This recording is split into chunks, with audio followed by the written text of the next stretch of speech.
데살로니가 전서 강의 6째 시간 하도록 하겠습니다. 데살로니가 전서 2장 말씀 이렇게 읽으면 목회를 한다고 하는 그 사람의 입장에서는 대단히 부담이 돼요. 여기 가서 사도 바울이 어떠한 자세를 가지고 어떠한 마음으로 하나님의 백성들을 가르치고 또 그들에게 꼴을 먹이고 그들과 함께 하나가 돼서 이제 살아야 하는가 지금 바울이 이렇게 이제 보여줍니다. 그래서 절대 간사한 말, 아첨하는 말, 또 탐욕에서 나오는 말, 또 사람들에게서 영광을 구하는 거 이런 거 이제 하지 말고 그 다음에 이제 가서 보니까 8절에 우리가 이같이 너희를 다정하게 사모하여 하나님의 복음뿐 아니라 우리 자신의 혼까지도 너희에게 기꺼이 나눠줬다. 생명까지도 성도들 위해서 나누어 줄 수 있는 그러한 그 사역자로 바울이 자기 자신을 이렇게 소개하고 있습니다.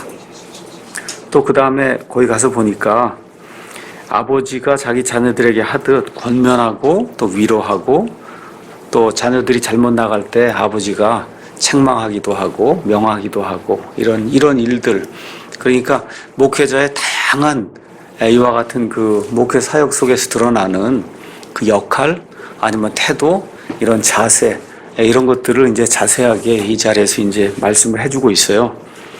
그래서 이 앞부분은 특별히 교회를 이끄는 목회자들, 또 교회에서 목회자를 도와서 교회를 인도해 나가는 그런 그 교회의 리더 형제들이 어떤 방식으로 성도들 좀 섬겨야 될 것인가, 이걸 이제 잘 보여주고 있습니다. 자, 그 다음에 이제 오늘부터 우리가 이제 살펴볼 13절 이하에서는 성도들의 자세에 대해서 사도 바울이 이야기를 하고 있습니다. 13절 가서 보니까 이런 까닭에 우리가 또한 하나님께 끊임없이 감사를 드림은 너희가 우리에게서 들은 하나님의 말씀을 받을 때 그것을 사람들의 말로 받지 아니하고 하나님의 말씀으로 받았기 때문이니 진실로 그러하도다. 그 말씀이 또한 믿는 너희 안에서 효력 있게 일하느니라. 이렇게 이야기하면서 성도들이 가져야 될 기본적인 그 자세 한 가지를 바울이 이야기하고 있습니다. 가서 보니까 하나님께 끊임없이 계속해서 하나님께 감사를 드린 이유가 하나가 있다 라고 이야기하면서 바울이 뭐라고 이야기하냐 하면 우리에게서 들은 하나님의 말씀을 받았다 이렇게 했어요. 받는다고 하는 말은 배구 이렇게 할 때 서브 하면 저쪽에서 리시브 하잖아요. 그러니까 하나님의 말씀이 자기들에게 떨어지게 될 때 그걸 받았다. 이제 그 얘기하면서 바울이 참 그 뭐라 그럴까 놀라운 말을 해요. 하나님의 말씀을 선포했다는 거예요. 그럼 목사가 하나님의 말씀을 선포하지 뭐 선교사가 그럼 하나님의 말씀 외에 무언가를 다른 걸 선포하느냐. 얼마든지 다른 걸 선포할 수 있다고 믿습니다. 또 많은 교회 목사들이 이 강단에 서서 하나님 말씀 이외에 다른 것들을 많이 선포하고 있어요. 근데 지금 바울이 아주 담대하게 이야기하는 거예요. 뭐냐 하면 나는 오직 하나님의 말씀만 선포한다. 그래서 말씀을 서브했다는 거예요. 이렇게 말씀을 이렇게 서브했더니 그 말씀을 너희가 사람의 말로 받지 않고 바울이라고 하는 그 사람 어느 면에서 연약한 사람이에요. 바울도 장막을 만들고 이런 가운데 몸이 얼마나 피곤했겠습니까? 부인이 같이 따라다닌 것도 아니고 또 다니면서 많은 박해도 받고 이런 가운데 어떤 사람의 증언대로 코가 다 부러지고 다리가 안장다리가 되고 눈이 나빠서 잘 앞을 보지 못하는 그와 같은 상황이 발생하고 이게 인간적으로 봤을 때 그 상당히 어려운 그런 상황 속에 지금 바울이 놓여 있거든요. 그러니까 사도 바울이라고 하는 사람이 말씀을 전할 때 그 사람의 어떤 그 외적인 모습을 보면 어느 면에서 이사야서 53장에 있는 것처럼 흠모할 만한 그런 모습이 사실 어느 면에서 바울에게 없었을 수도 있거든요. 근데 그 바울이 하나님의 말씀을 이렇게 선포하게 될 때 여기 있는 이 사람들이 그걸 사람의 말로 받지 않고 하나님의 말씀으로 받아들였다. 그러면서 진실로 그러하도다. 그 이야기와 함께 또 중요한 말씀이 또 하나 나와요. 그렇게 받아들인 말씀이 또한 믿는 너희 안에서 효력 있게 일하느니라. 이렇게 이제 기록이 되어 있습니다. 먼저 제가 여러분에게 말씀드릴 것은 지금 이 시대에 목사가 이 자리에 서서 내가 지금부터 하는 말은 모두 다 하나님의 말씀이니 아멘하고 무조건 받아들여야 된다. 이렇게 나오면 빨리 도망가셔야 돼요. 그런 일은 있을 수 없다. 그런 일은 있을 수 없어요. 그런 말하는 것 자체가 이미 하나님의 사람이 아님을 스스로 증명하는 거예요. 그래서 제가 여러분에게 말씀드릴 수 있는 것은 목사가 강단에서 이렇게 선포하는 그 말씀이 하나님의 말씀인가 아닌가를 잘 판단하셔야 된다. 그게 성경에 나와 있는 성경 신자들이 늘 해왔던 이와 같은 방식이에요. 오늘 우리 이강준 형제님께서 여기 사랑하는 하나님의 종이 말씀을 전한다 이래갖고 우리 한국에는 목사를 하나님의 종 해갖고 종이면 종 대접을 해야 되는데 왕 노릇을 하잖아요. 왕. 그렇죠. 종이면 종 대접을 해야 되는데 왕 노릇을 한단 말이에요. 이렇게 말로만 종이라 그러고 실질적으로는 뭐 하나님 이상 가는 그러한 왕 노릇을 하는 사람이 지금 목사예요. 이러다 보니까 성도들이 많은 그런 그 고통을 당합니다. 그래서 구약 시대에 그와 같은 개념을 신약 시대는 용납하지 않습니다. 주의 기름 부음 받은 자 뭐 등등 해갖고 목사를 신격화하는 그런 일은 신약 성경에서 있을 수 없는 일이다. 신약 시대에서 있을 수 없는 일이다. 그래서 제가 여러분에게 부탁드리는 것은 여기 지금 사도 바울과 같은 경우 정말 하나님의 영에 이끌려서 말 그대로 하나님의 말씀 100%를 저는 전달했다고 믿어요. 강단에 서서. 그렇지만 그 이외에 지금 목회를 하고 있는 그런 사람들이 100% 하나님의 말씀만은 전달한다. 이거는 그런 일은 생길 수 없다고 믿습니다. 그래서 지금 이 시대에 우리 성도님들이 해야 될 일은 목사가 하는 그 말도 성경에 있는 말인가 아닌가를 잘 판단해서 그래서 맞는 말이면 여기 있는 것처럼 하나님의 말씀으로 받아들이시고 아닌 건 옆으로 치우시고 그와 같은 일은 성도님들이 잘 판단해서 그렇게 해야 됩니다. 그래서 무조건 목사의 말을 다 수용하는 것은 아니다. 이와 같은 예가 사도행전 17장 11절 베레아 사람들이 했던 그와 같은 그 사례에서도 잘 나타나야 됩니다. 그래서 성도들이 왜 사도 바울의 이 말을 하나님의 말씀으로 받아들였을까? 왜 그랬을 것 같아요? 그 사람 안에서 풍겨나는 그 인품 아니면 3주 정도 같이 했지만 3주 동안 늘 생활하는 가운데 그 사람에게서 발견되는 신실함. 그래서 고린도전서 4장 이야기하는 것처럼 사역자들에게서 꼭 필요한 것은 신실한 자로 드러나는 거다. 그렇게 바울이 이제 이야기를 하고 있는데 사역자가 신실한가 아닌가를 판단하고 신실한 사역자라고 하면 하나님의 말씀을 전달할 것이다 이렇게 생각을 하시면서 그래도 판단하는 그 영을 가지시고 그리고 하나님의 말씀으로 받아들이면 그러면 그 교회에 부흥이 있지 않을까 이렇게 이제 생각을 합니다. 그래서 하나님의 사람이 선포하는 하나님의 말씀을 사람의 말이 아니라 하나님의 말씀으로 받아들이니까 그 말씀이 그 사람들 안에서 효력 있게 일했다는 거예요. 그러니까 바울이 일한 거나 아니면 데살로니가 교회 성도들이 일한 것이 아니라 그 말씀이 사람들 속에 들어가니까 그 사람들을 변화시켰다는 거예요. 그래서 저와 여러분 우리 사랑 침례교회 모든 성도들이 이와 같은 사람이 되길 원해요. 그래서 우리가 성경 신자다 그렇게 이야기할 때 말로만이 아니라 정말 이 말씀이 우리 가운데 들어오게 될 때 우리의 그 폐부를 찌르고 이렇게 돼서 우리 자신이 정말 효력 있게 일하는 그런 모습이 나타나는 그런 사람이 되기를 좀 열망하면 좋겠어요. 열망이 있어야 그렇게 해보려고 하는 시도도 해볼 거 아니에요. 그렇죠? 그렇게 좀 한번 해보면 좋을 것 같습니다. 그래서 하나님에게 난 사람은 하나님의 말씀을 듣는다 그랬어요. 우리 요한복음 8장 47절 가서 한번 보겠습니다. 요한복음 8장 47절. 거기 가서 보니까 하나님에게서 난 자는 하나님의 말씀들을 듣나니 그러므로 너희가 그것들을 듣지 아니함은 너희가 하나님에게서 나지 아니하였기 때문이다. 유대인들이 희생 예물을 가져다 드리고 11조를 드리고 무언가 한다고 열심히 하고 하는데 하나님 자신이 와서 말씀을 전하는데 고개를 설레설레 하거든요. 이게 얼마나 아이러니인가 한번 생각을 해봐요. 그러니까 예수님 뭐라 그래요? 하나님에게서 난 자는 하나님의 말씀들을 듣는다. 그러니까 옳고 그른 것들을 판단해서 어느 것이 하나님의 말씀인가 아닌가 이걸 판단해서 하나님의 말씀들을 들을 수 있는 사람이 하나님의 사람이에요. 우리 안에 하나님의 영이 있을진데 어떻게 옳고 그른 것을 분별 못할 수가 있겠어요? 그렇지 않습니까? 하나님이 우리에게 이성을 주시고 판단할 수 있는 그런 능력을 주셨잖아요.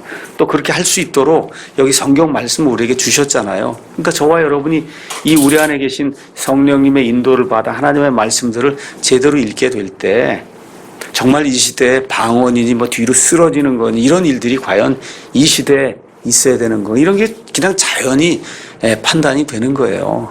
여기서 하나님에게서 난 사람들은 하나님의 말씀들을 듣는다. 이걸 좀 기억을 하시고 너무나 많은 교회들이 물질 만능주의 이쪽으로 이제 빠져가면서 어떻게 교회를 선택을 하냐. 일단 사람이 적은 교회는 안 간다 그래요. 안 간다 그래요. 그 다음에 찾는 그 덕목이라 그럴까 기준이 뭐예요? 교회가 크고 시설이 잘 돼 있고 그렇죠? 아이들도 잘 봐주고 뭐 이런 방식으로 해서 내가 혜택을 받는 이와 같은 데를 가야 되겠다. 이게 요즘 보통 사람들이 생각하는 교회 선택의 기준이거든요. 그 안에서 하나님의 말씀이 선포가 되느냐 이게 기준이 아니에요. 거기에서 내가 무슨 이득을 얻을 수 있느냐가 기준이에요. 그러니까 교회를 오래 다니고 하는 가운데 교회가 잘못되면 그러면 교회를 떠나야 된다고 제가 말씀드리거든요. 내가 이 교회에다 1억을 헌금했는데 어떻게 또 이러면 안 되는 거예요. 이거는 이 자리에서 목사가 하나님의 말씀을 선포하지 않으면 떠나셔야 돼요. 내가 거기에 1억 헌금을 했든 2억 헌금 그거 중요한 게 아니에요.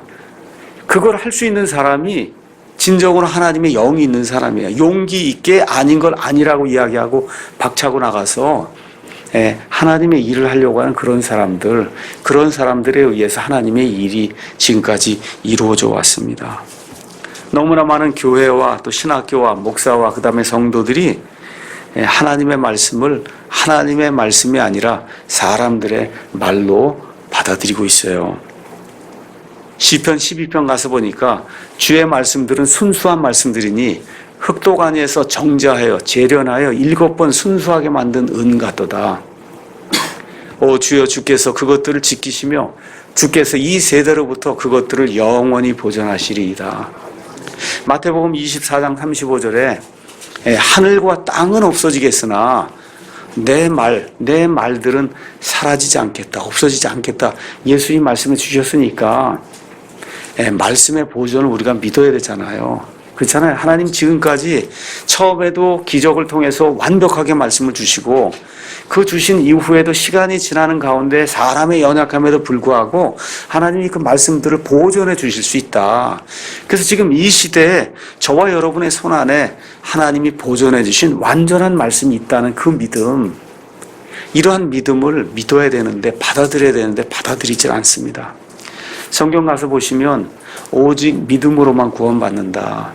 행위는 절대 거기에 일조할 수 없다. 성경이 그렇게 이야기를 하는데도 불구하고 믿음 플러스 행위를 가르치는 이와 같은 교회 목사가 얼마나 많은지 알 수가 없습니다. 하나님이 우리를 하나님의 아들, 딸로 만들어주면 누가 와서 우리의 이와 같은 그 지위, 신분을 빼앗아 갈 수 있겠어요. 그렇잖아요. 마귀가 어떻게 해요? 마귀도 창조물인데. 그럼에도 불구하고 구원을 잃어버릴 수 있다고 가르치는 이와 같은 사람들이 얼마나 많아요. 하나님의 말씀 있는 그대로 받아들이지 않습니다. 우리에게 휴거가 있다. 우리에게 있는 가장 큰 소망이에요. 근데 휴거를 믿거나 가르치는 교회가 그렇게 많지 않습니다. 그거 이야기하면 이상하게 보는 사람들이 오히려 많을 지경이에요. 그런 것은 별로 믿지 않고 베리 집이 어떻고 환난 통과해야 된다고 그냥 성도들 짜서 어떻게 하든지 해서 교회에 순종하게 하고 교회에다 돈 내게 하고 하는 그런 쪽으로는 눈이 밝은데, 있는 그대로 해서 이 부활과 휴거와 예수님 재림의 그런 그 소망을 가지고 성도들이 평안하게 믿음 생활을 할 수 있도록 이렇게 만들어주는 이와 같은 목회자 아니면 교회는 많지 않습니다. 하나님 말씀 있는 그대로 안 받아들이는 거예요. 성경 가서 보시면 계시록 20장에 천년에서 이 땅에 예수 그리스도께서 메시아로 직접 철장을 가지고 다스리시는 1000년 동안 이루어지는 왕국이 있다. 하나님 말씀이 그렇게 이야기하는데도 안 받아들입니다. 지금 1948년도에 이스라엘이 돌아왔어요. 그렇죠? 그 돌아온 이후로 그난 지금 70년 동안 성전을 지으려고 하고 어떻게 하든지 성경에 나와 있는 예언을 이루기 위해서 알게 모르게 열심히 일하고 있는데도 불구하고 저 이스라엘은 아니라는 거야. 아무것도 아니다. 이렇게 주장하는 사람도 있단 말이에요. 이런 모든 것들이 결국은 하나님의 말씀을 있는 그대로 받아들이지 않고 사람의 말로 여기거나 자기 자신의 사적인 것과 같은 해석으로 하나님 말씀을 이용하는 거거든요. 근데 그렇게 되면 하나님 말씀이 그 사람들 안에서 효력 있게 일하지 않는다 그래요. 뭐 효력 있게 일한다는 게 교회가 커진다 이런 식으로 생각하지 마시고 정말 개개인의 경우 하나님 말씀에 대한 확신이 생기면 세상을 이길 수 있는 능력이 생기는 거예요. 누가 무엇라고 해도 말틴 루터 같은 경우에 아니 어떻게 나만 온 유럽 전체에서 어떻게 나만 천주교가 틀렸다고 생각이 드냐는 거예요. 미친 것 같은 생각이 드니까 정신병이 들린 그와 같은 증세가 나타나고 어떻게 나머지는 다 괜찮다고 하는데 나만 저게 이상하게 보이는가. 그래서 그걸 이길 수 있는 힘이 말씀에서 나오는 거예요. 우리 킹제임스 성경 사용하는 그런 무리들이 많지 않습니다. 그럼에도 불구하고 우리가 이 성경을 들고 이 성경은 하나님의 말씀을 담은 책이 아니라 이 성경은 하나님의 말씀입니다 라고 선포하며 여기 있는 말씀들을 그대로 수용하게 될 때 그 말씀이 우리 안에서 효력 있게 앞으로 일함으로 말미암아 한국교회에 큰 변화가 생기리라고 믿습니다. 자, 그 다음에 이제 2장 14절에서 이제 16절에는 교회는 핍박을 받게 돼 있다 하는 그런 내용이 그 안에 기록이 돼 있습니다. 14절, 형제들아 너희는 그리스도 예수님 안에서 유대에 있는 하나님의 교회들을 따르는 자리 되었나니 그들이 유대인들로부터 고난을 받은 것 같이 너희도 너희 지방 사람들로부터 비슷한 것들로 고난을 받았느니라. 그래서 말씀이 우리 안에 들어와서 우리 안에서 효력 있게 일하는 증표 중에 하나가 뭐냐? 그럼 복음으로 인해서 고난에 참여하는 것. 그래서 제가 가끔씩 말씀을 드리죠. 이 성경 때문에, 이 복음 때문에 내가 과연 예수님 때문에 어떠한 핍박과 어려움을 당하고 있는가 한번 좀 생각을 해보면 좋겠다. 글쎄 모르겠어요. 저 같은 경우는 어찌됐든 뭐 명색이 목회자다 이제 해서 목사라고 하니까 저나 제 아내는 뭐 어딜 가나 집에 있으나 뭘 하나 항상 교회 생각해요.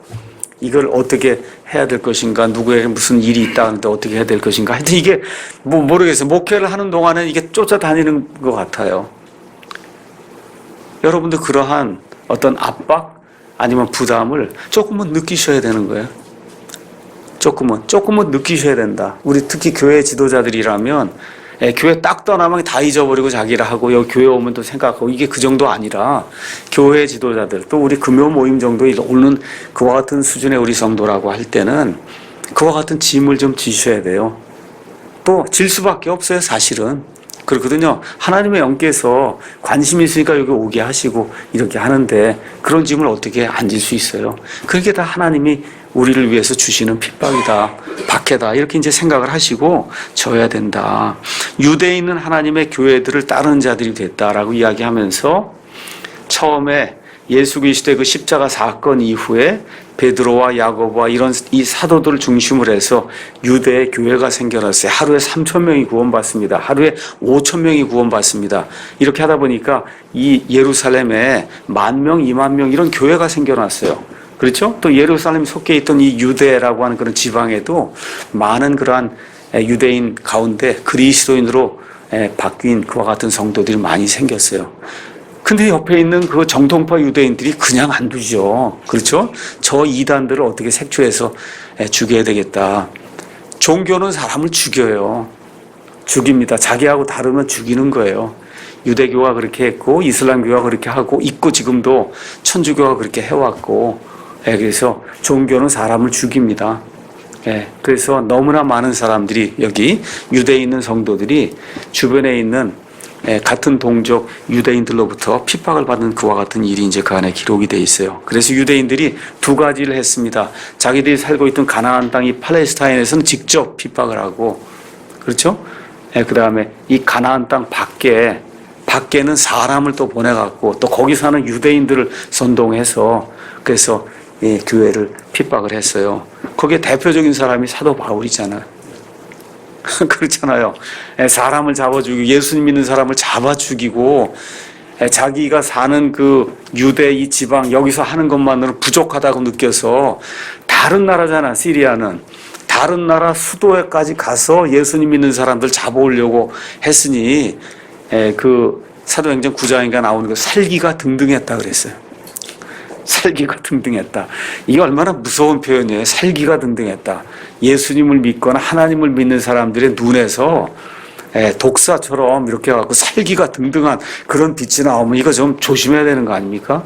근데 종교에 빠져 있을 때 그렇게 했다는 거예요. 그래서 유대에 있는 그와 같은 그 성도들을 종교에 빠져 있는 그 유대인들이 살기가 등등해서 위협을 해가면서 죽일 정도까지 그와 같은 일을 했다. 그랬는데 여기 데살로니가 교회에 있는 그 성도들도 우상들을 섬기다가 하나님께로 돌아오니까 그러니까 그 옆에 있던 우상을 섬기는 사람들이 그들이 자기들이 행하는 그런 방탕한 일에 참여하지 않는 걸 보고 막 핍박을 하고 말 그대로 직업도 주지 않고 하는 그래서 핍박을 당했다고 지금 성경이 여기 이야기하고 있는 겁니다. 15절 유대인들은 주 예수님과 자기들의 대언자들을 죽이고 우리를 핍박하였으며 하나님을 기쁘게 하지 아니하고 모든 사람을 반대하는 자들이 되었다. 이렇게 이야기하고 있습니다. 여러분 잘 아시는 것처럼 유대인들이 행한 가장 악한 일이 뭐예요? 예수 그리스도를 죽인 일이거든요. 그래서 천주교에서는 대체 신학을 주장하기 시작했어요.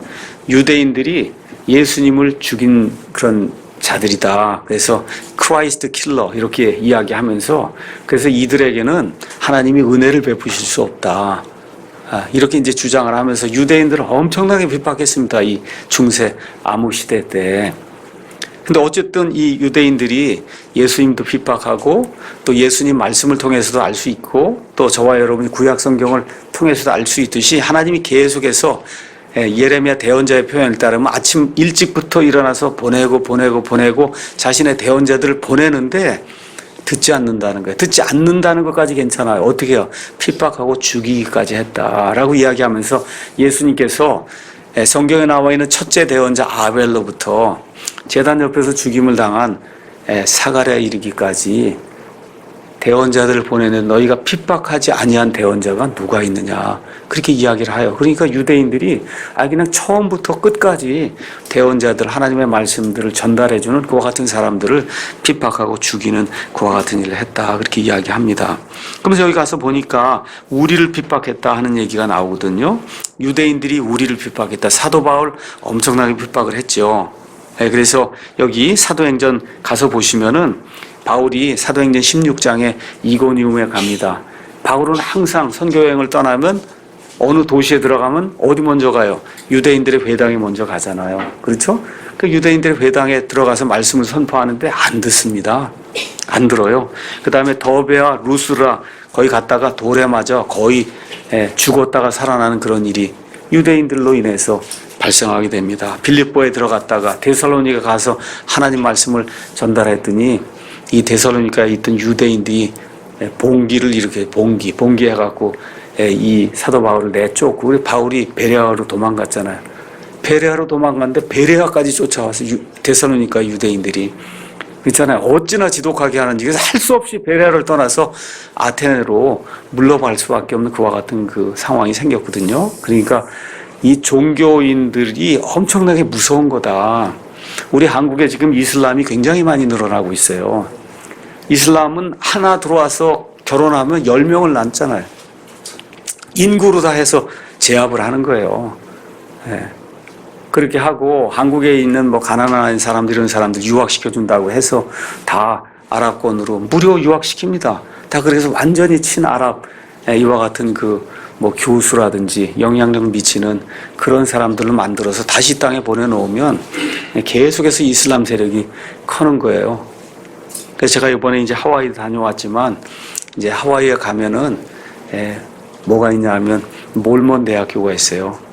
이게 원래 몰몬은 유타주에서 이제 생겨서 그래서 유타주에 브리검 영이라고 하는 사람이 세운 그런 몰몬 대학이 있어요. 그래서 그걸 하와이에 세웠어요. 이렇게 하고는 전 세계 가난한 아이들 영어 가르쳐 준다고 하고 그렇게 해서 낮에는 거기 와서 이 민속촌을 세웠어요. 하와이 사람들 그 민속촌을 세웠는데 그게 다 몰몬에 세운 거예요.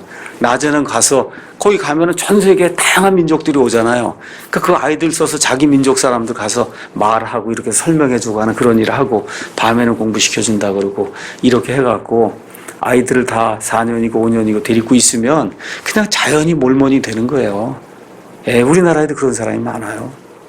제 주변에도 그렇게 해서 몰몬 학교에 가서 뭐 아무것도 모르고 영어 가르쳐 준다 그러고 뭐 기숙사 생활 다 그냥 무료로 해준다고 하니까 돈은 없고 그러니까 미국 가서 그와 같은 일이 발생하거든요.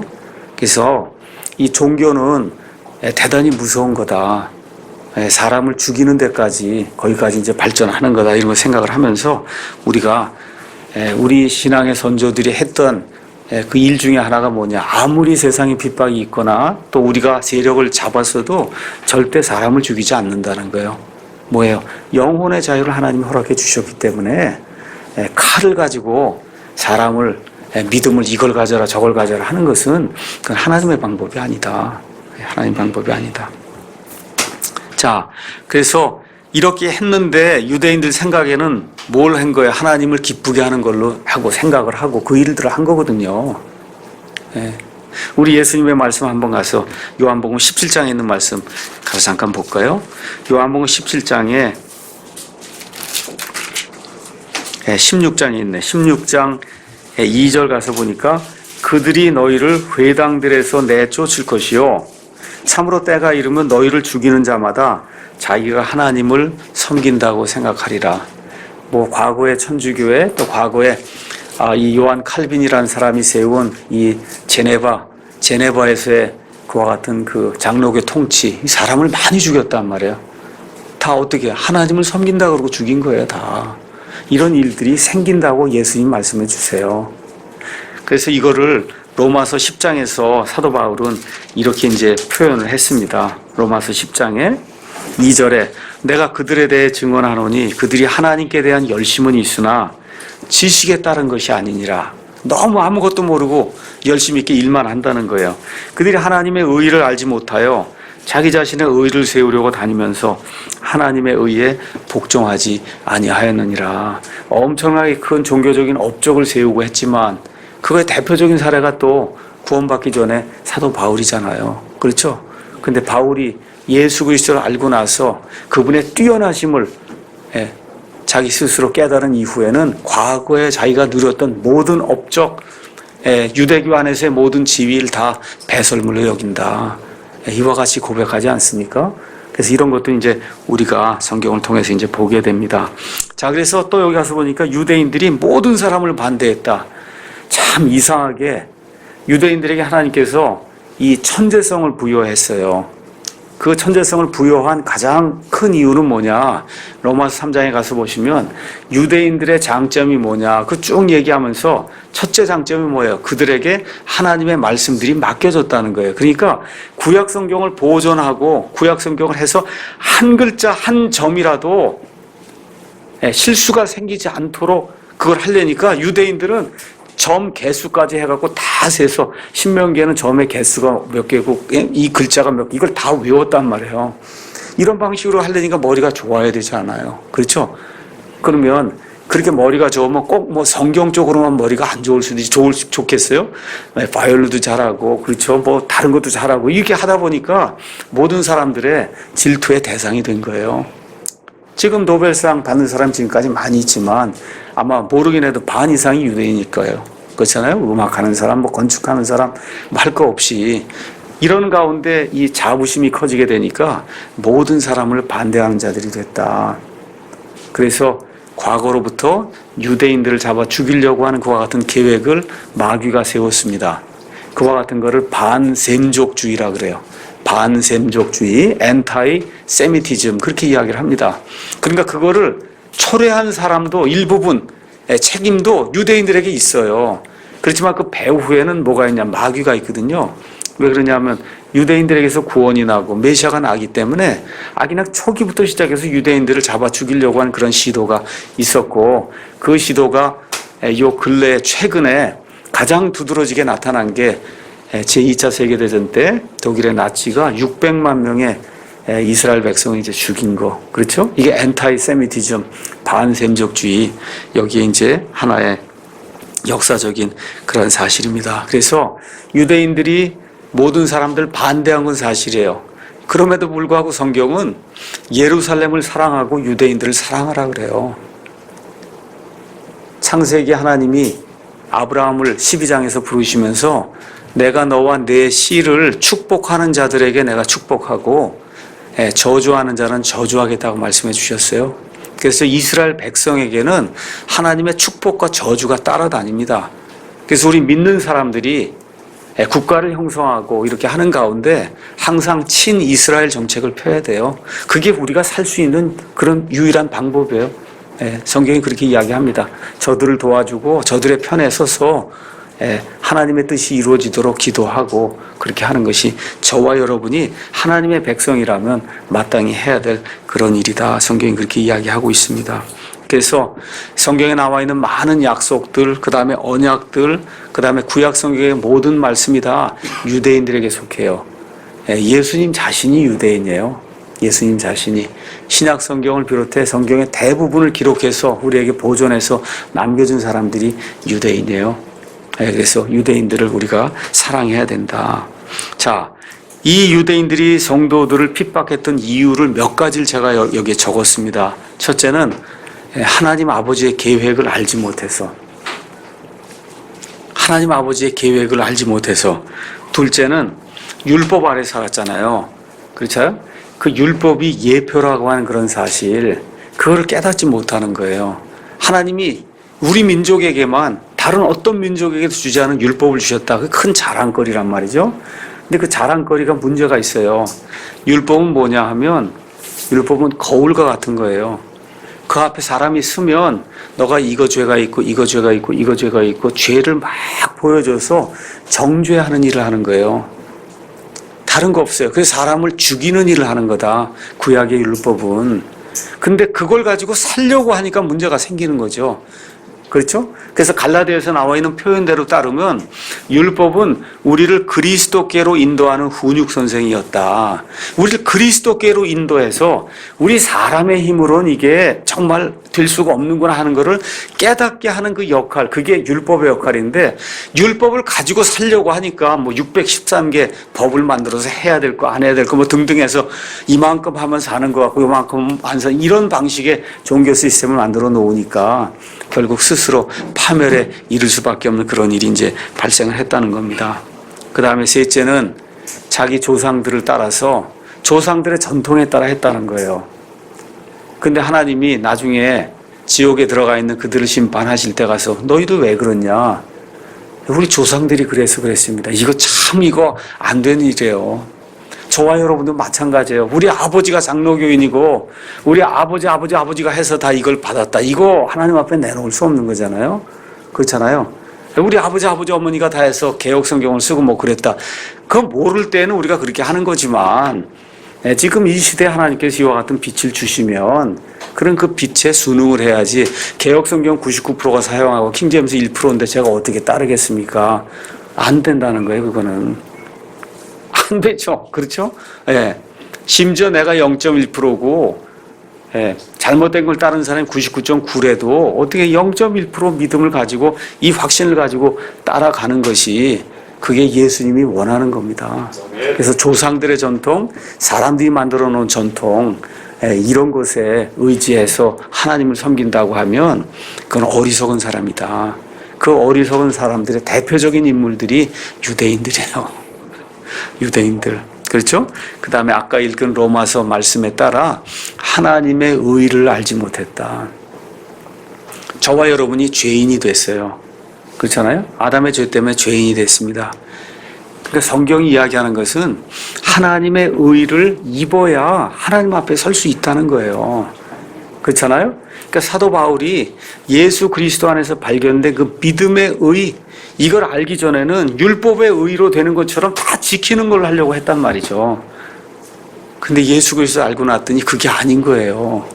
말 그대로 하나님이 어떤 분이시고 하나님께서 보내신 그 유일한 구원자 예수님이 어떤 분인가를 알게 될 때 자동으로 그에게 하나님의 의가 생긴다고 하는 이 놀라운 신비를 사도 바울이 이제 알게 된 거지 않습니까? 근데 이걸 모르면 그럼 유대인들처럼 자기 의를 따라 살 수밖에 없다.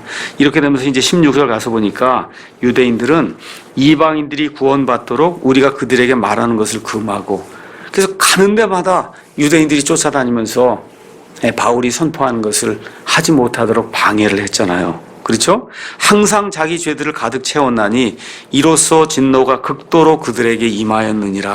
지금 이렇게 이제 표현이 되어 있습니다.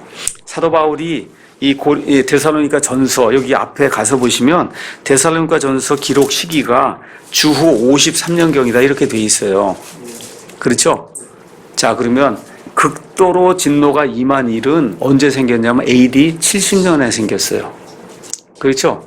그러니까 지금 바울이 극도로 이들에게 하나님의 진노가 임했다는 것은 예루살렘 성전이 회파가 된 게 아니에요, 지금.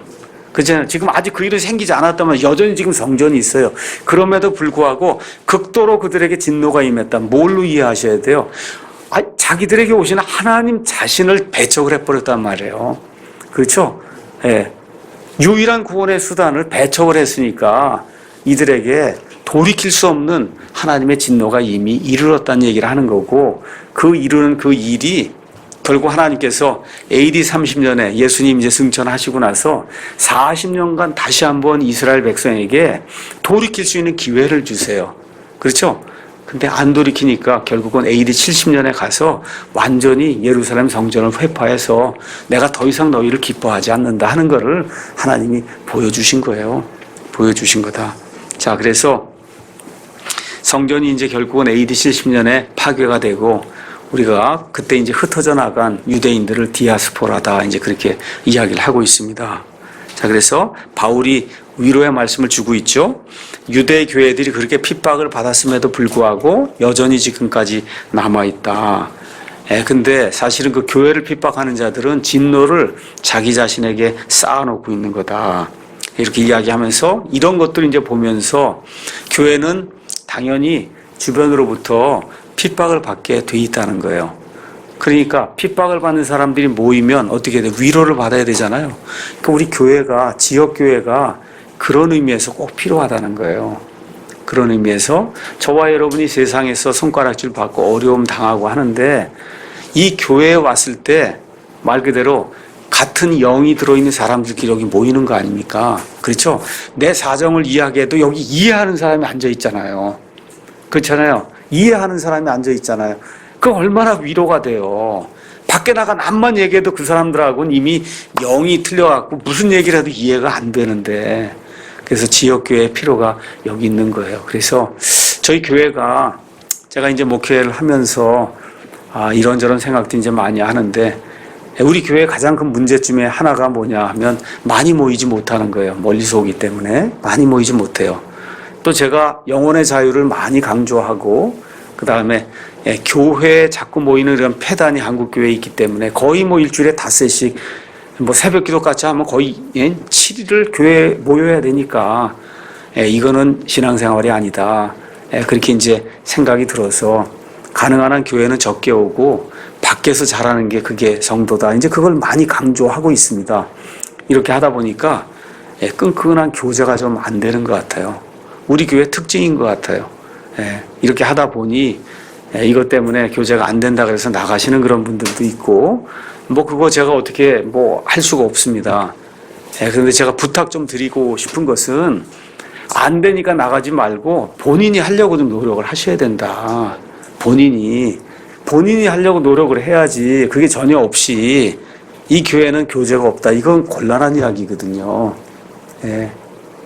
그래서 그거 다 판단하는 그런 건데, 판단하기에 앞서서 내 자신을 판단하고 나는 얼마만큼 교제를 하기 위해서, 성도들 돕기 위해서, 섬기기 위해서 정말 일주일 그 시간 가운데 교회는 오지 못해도 문자도 한번 보내기도 하고, SNS도 보내기도 하고, 전화도 한번 해보기도 하고, 지역 모임에도 한번 가보기도 하고, 뭐 예를 들어 이번 같은 경우는 4주 동안 우리가 또 서울 한마음 침례교회에서 수요일 날 제가 이제 성경 강의도 하잖아요. 이렇게 되면 또 서울에 있는 분들 바로 옆에 있고 그런 분들은 이런 기회에 또 한 번 와서 한 번 또 이렇게 만나면은 그 얼마나 큰 교제예요. 우리가 이제 장례식장 아니면 결혼식장 이런 거 이럴 때 한 번 일주일에 해서 한 번 어느 날 가면은 그 주는 더 풍성해요. 그렇잖아요. 또 한 번 만나는 거니까. 등산도 가고 모두 해서 만나면은 더 좋거든요. 우리가 매일 만나지 못하지만 가능하면 만나는 것을 기쁘게 생각을 하고, 왜 그러냐. 우리가 이 세상에서 나그네와 순례자로 살며 어려움을 당하는 그런 존재이기 때문에 나도 그렇게 당하고 옆에 있는 분들도 이렇게 당하고 하니까 우리 당하는 사람들끼리 우리의 사정을 이야기하고 예수님을 통해서 위로를 받는 이와 같은 일이 반드시 필요한 거죠. 그래서 데살로니가 교회 이 성도들이 이와 같은 일들을 진행하면서 얼마나 핍박이 컸겠어요. 직업을 잃게 되고 옆에 부모가 다 왕따를 시키고 얼마나 어려웠겠어요. 한번 2000년 전으로 돌아가서 한번 생각을 해보시라고요. 그러니까 어느 정도로 생각해 보시면 되냐 하면 지금 이슬람권에 들어가서 어떤 사람이 예수님을 믿었다 한번 생각해 보세요. 그 사람이 당하는 핍박이 얼마나 클까. 중국 땅에 어떤 사람이 지금 예수 그리스도를 믿게 됐다. 그 사람이 정말 그리스도이냐 하고 내놓고 다닐 때 그 당하게 될 핍박이 얼마나 컸을까. 데살로니가 교회 성도들, 에베소 교회 성도들, 여기 성경에 나와 있는 교회들 나오잖아요. 이 교회 성도들이 당한 그런 핍박이 지금 우리가 우리 주변에서 볼 수 있는 그런 핍박이다.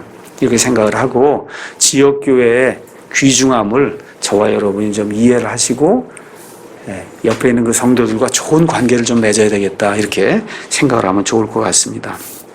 이제 바울이 2장 17절에서 20절에 위로의 말씀을 이제 주고 있습니다. 그러나 형제들아, 우리가 얼굴로는 잠시 너희를 떠났으나 마음으로는 떠나지 아니하였으므로 너희 얼굴 보기를 크게 원하며 더욱 넘치도록 힘썼노라.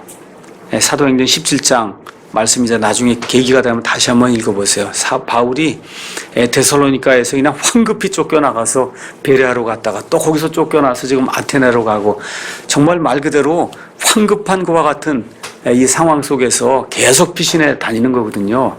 이러는 가운데도 우리가 얼굴로는 너희를 떠나지만 우리가 마음으로는 떠나지 않았다. 참 이게 대단히 귀중한 말씀인 것 같아요. 특히 목회를 하는 이 사람의 입장에서는 정말 우리가 성도들이 이렇게 몇백 명이 이렇게 모이고 있는데 이 성도들 한 사람 한 사람을 목사가 생각을 하고 그리고 얼굴로는 떠나 있지만 마음으로는 떠나지 않았다고 그렇게 이야기할 수 있는 그런 목회를 한다 그러면 얼마나 좋겠습니까?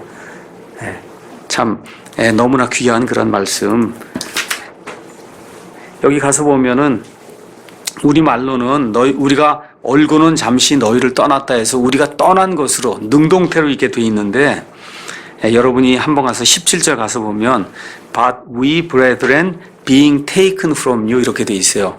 우리가 여러분하고 떨어지려고 마음을 먹어서 떨어진 게 아니라 누군가가 할 수 없는 그런 사정 때문에 우리가 떼어져 나갔다는 거예요.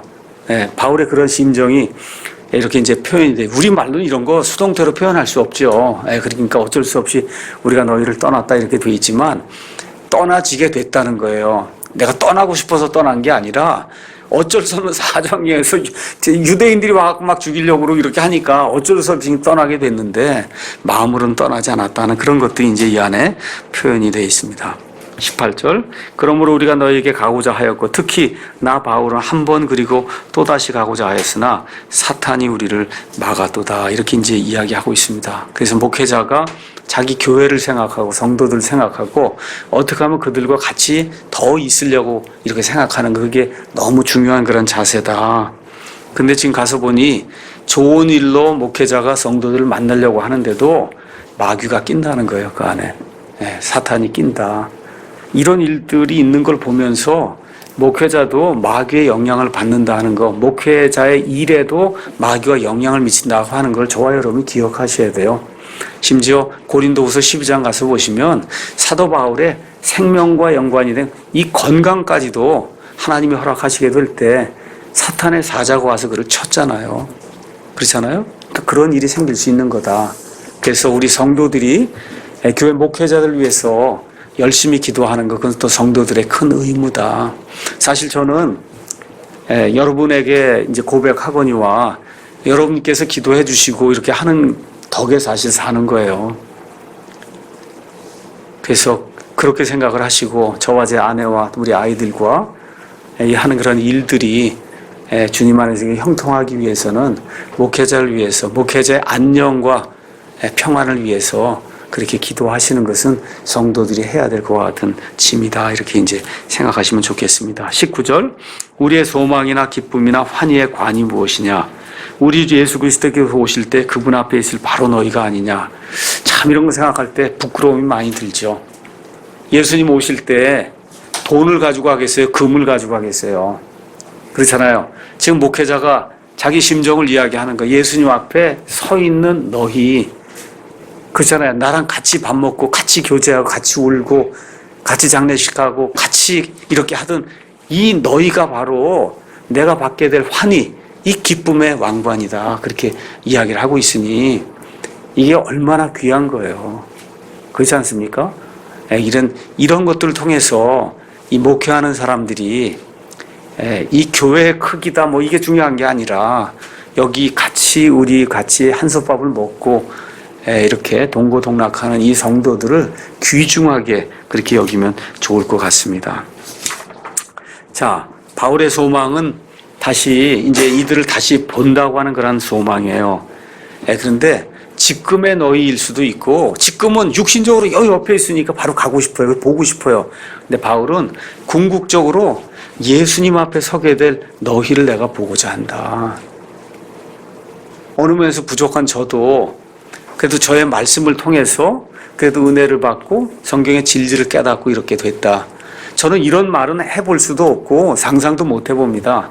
다만 바울이 이렇게 얘기한 걸 통해서 혹시라도 내가 전하는 그런 말씀을 듣고 변화가 돼서 나중에 그리스도의 심판석 앞에 내가 서게 될 때 내 말씀으로 변화가 된 그런 사람들이 같이 설 수도 있겠구나. 그렇게 생각을 해볼 수 있거든요. 그렇게 생각을 해볼 수 있다. 그래서 고난을 당하거나 할 때 과거를 자꾸 돌이켜보고 하는 것은 큰 도움이 안 된다.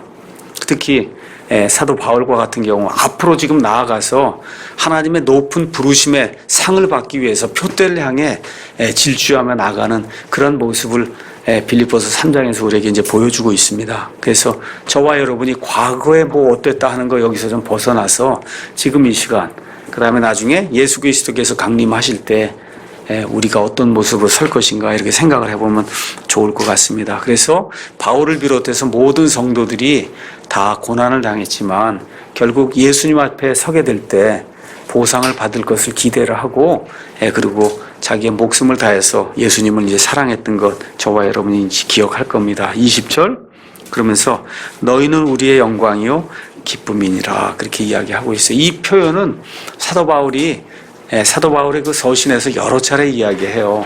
하나만 읽고 마치도록 하겠습니다. 고린도후서 1장 13절에서 14절 거기 가서 보니까 1장 13절 또 우리는 너희가 읽거나 인정하는 것 외에 다른 어떤 것들을 너희에게 쓰지 아니하노라. 또한 너희가 부분적으로 우리를 인정한 것 같이 너희가 끝까지 인정하기를 바라는 것은 이것이니 곧 주 예수님의 날에 예수님 강림하시는 그 날에 너희가 우리의 기쁨이 되는 것 같이 우리도 너희의 기쁨이 되는 거다. 교회가 이런 생각을 하고 목회자와 성도가 서로를 이렇게 대하게 되면 얼굴 붉히고 싸울 일이 없겠죠. 그렇지 않습니까? 목회자 생각엔 저분들이 나의 기쁨이 될 사람들이다 이렇게 생각을 하고, 우리 성도들은 저 목사와 저 사모와, 그렇죠? 이 사람들이 결국 예수님 심판하시는 그날에 가면 나의 기쁨이 될 거다 이렇게 생각을 하면 여기서 그렇게 싸울 일이 있겠어요? 그렇게 안 해도 되지 않겠어요? 바울의 이와 같은 그 모습 우리가 좀 다시 한번 좀 생각을 해보면 좋을 것 같습니다. 하도 성도들이 싸우니까 조나단 에드워드라고 하는 유명한 목사님 있잖아요. 유명한 설교가 뭐예요? 심판날 다시 만날 하나님의 성도들. 그게 조나단 에드워드의 설교예요. 그러니까 심판날 다시 만난다. 그거 생각을 하고 이렇게 육신 가지고 이렇게 싸우지 말아라. 육신 가지고. 우리 사랑침례교회도 뭐 지금까지 그런 일 별로 없었지만 앞으로도 어떠한 일 가지고 이렇게 얼굴을 붉히고 서로 싸우고 이렇게 하는 일은 그거는 안 해야 될 것 같아요. 그냥 내가 참고 어떻게 하든지 해야지, 그건 하나님 원하시는 일이 아니다. 이렇게 좀 생각을 하시고, 이런 것들을 통해서 사도 바울의 그 목회자로서의 그 심정, 그 다음에 또 성도들이 자기를 이렇게 좀 바라봐줬으면 좋겠다는 그런 심정, 이런 것들을 우리가 읽을 수가 있습니다. 그래서 이 말을 다 끝난 다음에 고린도 후서 1장 24절에 우리는 너희의 믿음을 지배하는 자가 되려 하지 아니하고 오직 너의 기쁨을 돕는 자가 되려 하나니 너희는 믿음으로 서느니라. 이런 것들을 기억하면서 우리 교회가 추구하고 있는 영혼의 자유, 신약교회, 그렇죠? 목사가 성도의 기쁨이 되고 성도가 목사의 기쁨이 되는 그런 교회, 이런 것들을 한번 좀 우리 시대에 우리 눈으로 이렇게 증명할 수 있는 그런 우리가 되기 위해서 한번 노력해 보면 좋을 것 같습니다.